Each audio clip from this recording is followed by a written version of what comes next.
उद्धव ठाकरे यांची शिवसेना फोडून उड्या मारत गुवाहाटीला गेलेल्यापैकी तिघांना एकनाथ शिंदे यांनी आता थेट घरी पाठवलं आहे। आधी गुवाहाटी, आता घर। भारतीय जनता पक्षानं शिंदे यांच्या इच्छेलाही किंमत दिली नाही, पण एका आमदाराने दिलेल्या राजीनाम्यामुळे एकनाथ शिंदे यांच्या शिवसेनेत ठिणगी पडली हे मात्र नक्की। आता या ठिणगीचा भडका कसा उडतोय, कधी उडतोय हेच पाहावं लागेल।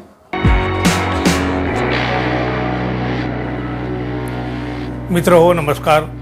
राज्याच्या महायुती सरकारचा नागपूरमध्ये मंत्रिमंडळाचा विस्तार पार पडला। मंत्रिमंडळामध्ये स्थान न मिळाल्यामुळे भंडाऱ्याचे शिवसेनेचे आमदार नरेंद्र भोंडेकर यांनी नाराजी व्यक्त करीत शिवसेनेचे उपनेतेपद आणि पूर्व विदर्भाच्या समन्वयक पदाचा राजीनामा देऊन टाकलेला आहे।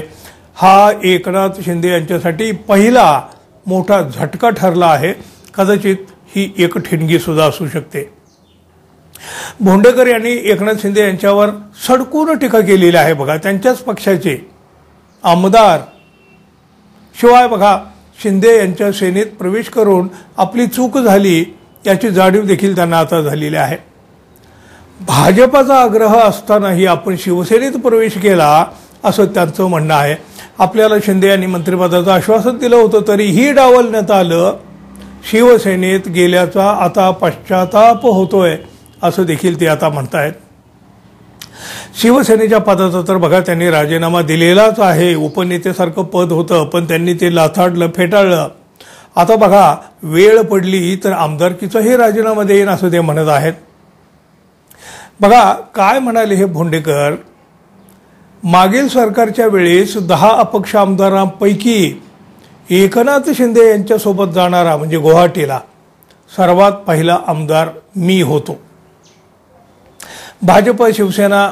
भाजपचे सरकार अस्तित्वात येणार असल्यामुळं कुठल्याही अपेक्षेविना मी शिंदे यांच्यासोबत गेलो होतो।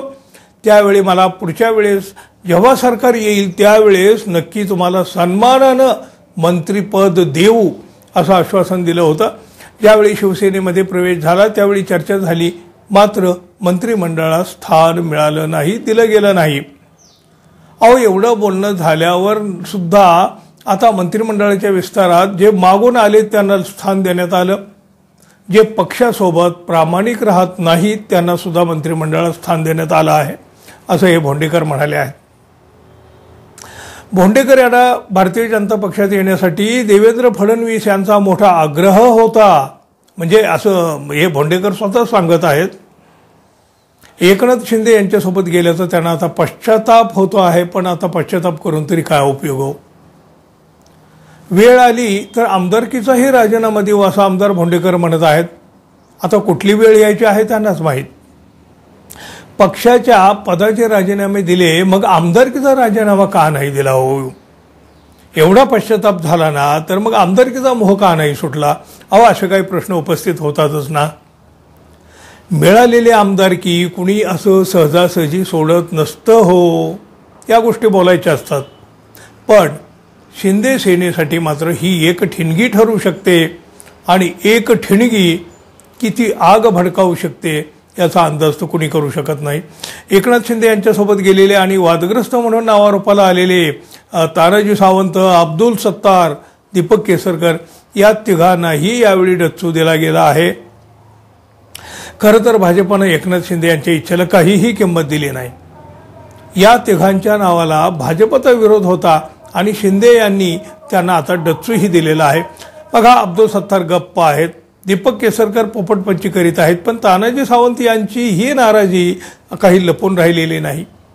मंत्रिपद नाही म्हटलं की त्यांनी हॉटेलमध्ये आपली बॅग भरली। तिघेही मंत्रिमंडळ विस्ताराकडे अजिबात फिरकले नाहीत। उद्धव ठाकरे यांची शिवसेना फोडून गुवाहाटीला जाताना हे तिघेही उड्या मारत होते। पत्रकारांनी सुरतमध्ये विचारणा केली होती तेव्हा हे अब्दुल सत्तार काय म्हणाले होते आठवतंय का बघा तुम्हाला? बिर्याणी खानी गुजार आहे। तानाजी सावंत तर एखादा गड जिंकल्याच्या आविर्भावात होते त्या सुरतमध्ये, गुवाहाटीमध्ये। आता झाले ना पंक्चर।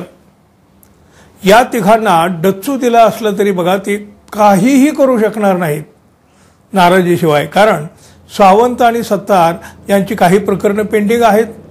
काही आगाऊपणा केला ना तर त्यांच्या या फाईल्स पुढं सरकत राहतील ही भीती आहे ना. औरुसला काय, फुगला काय, नाराज झाला काय, कुणीही दखल घेणार नाही. एकनाथ शिंदे यांच्या रुसव्या फुगव्याला भाजपने किंमत दिली नाही हो, यांची दखल कोण घेणार.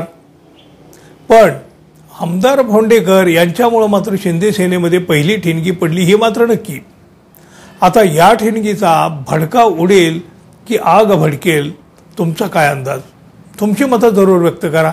आणि हो, आपण अजून आपल्या चॅनलला सबस्क्राईब केलं नसेल तर कृपया सबस्क्राईब करावं ही अपेक्षा आहे. धन्यवाद. पुन्हा भेटू. तोपर्यंत नमस्कार.